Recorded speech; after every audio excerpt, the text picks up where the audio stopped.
미국 대학은 지금 졸업 시즌입니다. 졸업 때 연설하러 오는 많은 분들이 있습니다. 대부분 가장 존경받거나 가장 만나고 싶어 하는 분들이 이 commencement speech라고 해서 졸업한 학생들을 위해서 연설을 하게 됩니다.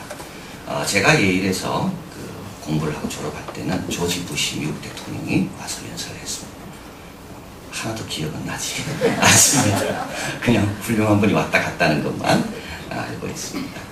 최근 프린스턴 대학교 졸업식에서 이 대학 경제학과 교수였다가 미 연방준비은행 의장이 된 벤자민 샬롬 버냉키, 이름에서 좀 느끼시죠?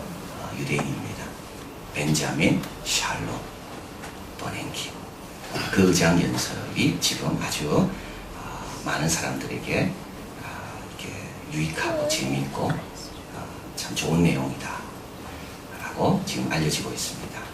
그는 졸업한 학생들에게 기억하기 좋도록 10가지 충고를 하고 있는데요.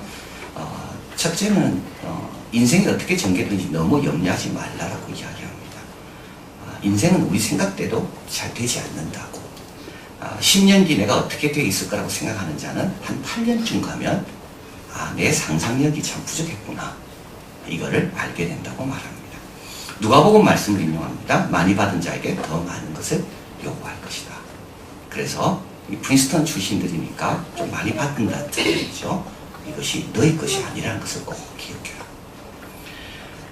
그리고 더 좋은 사람이 되는데 초점을 맞춰라. 스스로에 만족하지 않는다면 아무리 큰 성공을 거두어도 만족을 주지 못할 것이다. 스스로 행복하는 법을 배우라는 거죠. 많은 교육을 받지 못했지만 가족을 위해 희생하고 열심히 일하는 부모들, 더 큰 존경을 받아야 된다. 그 부모들에 대해서 존경심을 가져라. 실패를 두려워하지 마라.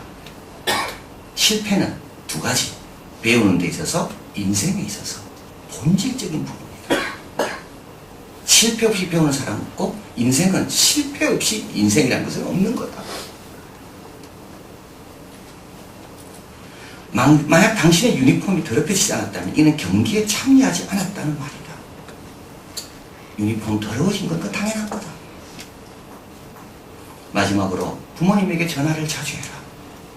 지금 잘 나가고 있지만 언젠가 당신들도 자녀들의 전화를 기다릴 때가 올 것이다. 매년 캐딜락 한 대씩 절벅으로 밀어넣는 것 같은 비용으로 너희들의 학비를 댔다. 이 학비를 누가 댔는지 기억해봐. 우리 아이들. 이 학비를 누가 댔어요? 이 학비를. 여러분, 오늘 부모님께 전화하시오. 곧 우리도 기다려집니다. 아무도 전화하는 데가 없어요. 그래서 제가 보니까 우리 부모님들은 벨 소리를 크게 해놓고 계세요. 그거 안 놓치려고. 우리는요, 전화와도 안 받는 경우가 얼마나 많습니까? 너희 학비를 누가 댔는지 기억해라. 졸업하지만 또 듣고 또 들어야 되고, 배울 것도 많고, 되새겨야 될 것도 많고. 솔로몬이라면 이런 졸업 연설에 왔을 때 어떤 연설을 할까요? 지혜왕 솔로몬은 졸업하는 학생들에게, 세상을 오다가는 사람들에게 어떤 연설을 할까요? 오늘 본문에 의하면 참 지혜를 가져라. 왜 이번 주제는 참 지혜일까요? 그냥 지혜가 아니라 그냥 지혜하고 참 지혜하고는 다릅니다. 이걸 이제 오늘 아시게 될 겁니다. 왜 솔로몬은 참 지혜를 강조할까요? 오늘 본문에 보면 참 지혜는요, 훈계를 견디게 한다 되어 있습니다. 2절, 이는 지혜와 훈계를 알게 합니다. 여러분, 훈계가 먼저, 지혜가 먼저 나오죠. 훈계가 그 다음에 나오고, 훈계는 징계, 권면, 연단, 싫은 겁니다. 훈계는 싫은 거예요. 누구라도 훈계받기 싫어요. 자존심 상해하고 훈계받는 것을 부담스러워합니다. 그런데 지혜가 있는 사람은 훈계가 고마운 줄 아는 사람일 겁니다. 훈계를 멸시하는 사람은 어떤 사람입니까? 미련한 자입니다. 참 지혜가 있는 사람은 하나님이 주시는 여러 가지 징계들을 감사하게 받습니다. 왜 우리가 징계가 어렵습니까? 이 뜻을 모르기 때문에 어려운 겁니다. 참 지혜가 없기 때문에 어려운 겁니다. 오늘 본문에 보면 3절에 지혜롭게 하고 의롭게 하고 공평하게 하고 정직하게 행할 일에 대하여 훈계를 받게 하며, 훈계가 계속 강조되죠. 이런 거는 그냥 행해지지 않습니다. 훈련받아야 행해집니다. 근데 훈련하는 게 어렵습니다. 훈련받기를 좋아하는 사람은 아무도 없는 거예요. 누가 훈련에 적극적으로 참여합니까? 참지혜가 있는 사람. 7절에 미련한 자는 지혜와 훈계를 멸시하니, 같이 나오죠. 훈계와 지혜. 두 번째 참지혜는 변화를 줍니다. 4절 어리석은 자로 슬기롭게 하며 젊은 자에게 지식과 근신을 주기 위한 것이니 지혜 있는 자는 듣고 확실히 더할 것이며 명치한 자는 모략을 얻을 것이며, 참지혜를 가진 사람은 지금보다 더 나아집니다. 지금 좋습니까? 참지혜를 가지시면 더 나아지는 거예요. 지금 부족합니까? 괜찮습니다. 참지혜를 가지면 더 나아집니다. 지혜는, 참지혜는 우리도 이 자리에 그대로 있게 하지 않습니다. 점점 더 나아가게 합니다.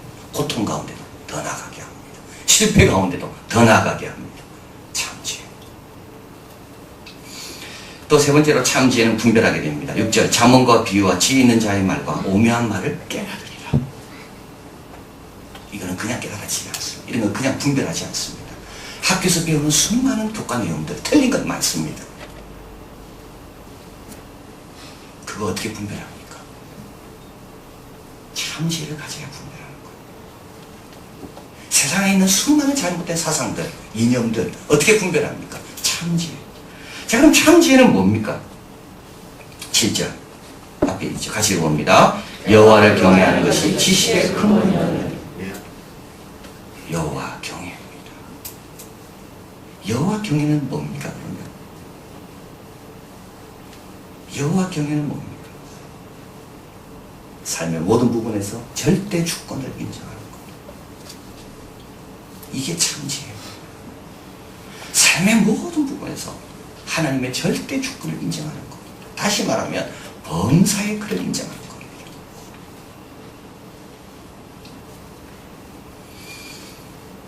아브라함이죠. 아브라함. 하나님께서 이삭을 바치라고 했어요. 말이 안 되는 겁니다. 근데 하나님은 아브라함은 여호와를 경외함으로 이삭을 바칩니다. 가장 지혜로운 거죠. 요셉 형들 때문에 팔려갔습니다. 보디발의 집에 갔습니다. 근데 요셉은 흔들리지 않아요. 거기서 계속 여호와를 경외하며 맡겨진 일에 최선을 다합니다. 이게 참지혜입니다. 다윗 골리앗을 돌로 쳐서 움직였습니다. 그 다음부터는 인정받고 칭찬받아야 되는데 사울 왕의 시기를 받고 사울 왕으로 고난을 많이 당합니다. 근데 다윗은 어디 가든지 어떻게 행했다고 되어 있습니까? 지혜롭게 행했어요. 왜요? 범사에 절대 주권을 인정하니까. 우연이라는 건 없고 하나님 뜻 가운데 된 것을 내가 하니까. 그러니까 징계가 와도 감당해내는 거예요. 훈계를 이겨낼 수 있는 방법은 딱 한 가지예요. 하나님의 영광을 위하여 나의 유익을 위해 주신 거구나. 여호와를 경외하는 거예요. 노아 마찬가지입니다. 방주를 지어라. 날씨 좋은데요. 나는 방주 짓는 기술자도 아닌데요. 근데 노아는 여호와를 경외하며 방주를 지었습니다. 노아 인생에서 제일 지혜로운 선택입니다. 여호와 경외의 반대말이 있습니다. 그게 뭡니까? 스스로 지혜롭다 여기는 겁니다. 스스로 지혜롭다 여기는 사람은 순종하지 않아요. 스스로 지혜롭다 여기는 사람은 이삭을 바치지 않아요. 스스로 지혜롭다 여기는 사람은 형처럼 자기를 어렵게 만들 때 그때 분노하고 복수할 생각을 하지 거기에 순복하지 않아요. 여호와 경외와 정반대 말은 스스로 지혜롭다 여기는 겁니다. 자, 그래서 전도서에 보면 놀랄 말씀을 하고 있습니다. 지나치게 의인이 되지 마라. 지나치게 지혜자도 되지 마라. 어찌하여 스스로 패면케 하겠느냐. 너는 이것을 잡으며 저것을 놓지 마는 것이 좋으니 여호와를 경외하는 자는 이 모든 일에서 벗어날 것이니라. 우리 하나님 어떤 분입니까? 생명을 창조하신 분. 우리 하나님은 생명을 유지하시는 분입니다. 우리 하나님은 창조하실 뿐만 아니라 가치 있게 만드시는 분입니다. 우리 하나님은 오늘도 지혜를 구할 때 후히 주시고 꾸짖지 아니하시는 분이에요. 우리보다 더 많이 하는 분이에요. 그럼 이런 지혜를 어디서 가르쳐야 됩니까? 오늘 8절 내 아비의 훈계를 들이며 내 어미의 법을 떠나지 마라. 가정에서부터 여호와 경외를 가르치라. 딴 거 가르치지 마시고 딴 것 좀 못해도 괜찮아요. 창조주를 모르는데 딴 거 알아봤자 뭐 하겠습니까? 딴 거 알아도요 어려움 당하면 다 넘어지는 겁니다. 하나님의 절대 주권을 믿고 의지하고 맡기지 아니하면 아무리 똑똑해도 연단과 어려움이 없을 때 견뎌낼 수가 없다고요.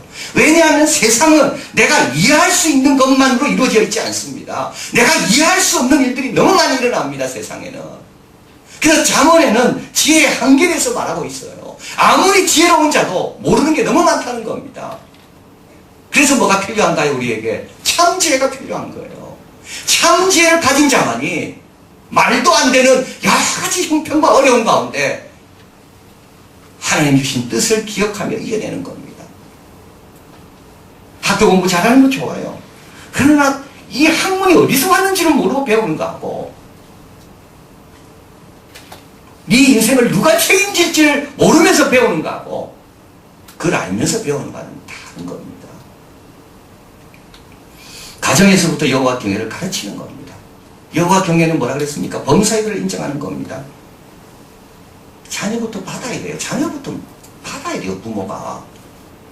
내 자녀의 그런 성격과 성품에 대해서 부모가 받아들여야 된다고요. 이게 범사에 인정하는 거 아닙니까? 예배를 잘 드리도록 해야 되는 겁니다. 예배보다 앞선 건 다 우상이라 그랬잖아요. 쓸데없이 겸손해져 있는 거예요. 겸손은 필요합니다. 합당한 공경과 존경은 합당하게 가야 돼요. 그러나 쓸데없이까지 갈 필요는 없어요. 내 재물과 소산물의 처음 익은 열매로 여호와를 공경하라. 여호와 경외하는 게 뭡니까? 하나님께 예물 드리는 것도 여호와 공경이다. 말씀을 소중히 여기는 것. 오늘 본문은 여호와를 경외하는 것은 지식의 시작이라고 이야기합니다. 출발점. 여호와 경외를 모른다면 아직도 출발한 것도 아닙니다. 그러나 이건 우리에게 좋은 말씀을 가르쳐주지요. 뭡니까? 여기서부터 출발하면 됩니다.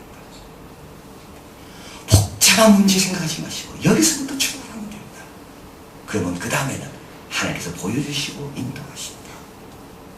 그래서 우리 목에 금사슬, 머리에 아름다운 관, 노아처럼, 요셉처럼, 다윗처럼, 아브라함처럼 참 지혜로 하나님께 영광 돌리며 승리하는 삶을 삽니다. 지나치게 의되지도 말고 지나치게 지혜롭게 여기지도 말고 여호와를 경외해라. 이것이 지식의 시작이다. 기도하겠습니다.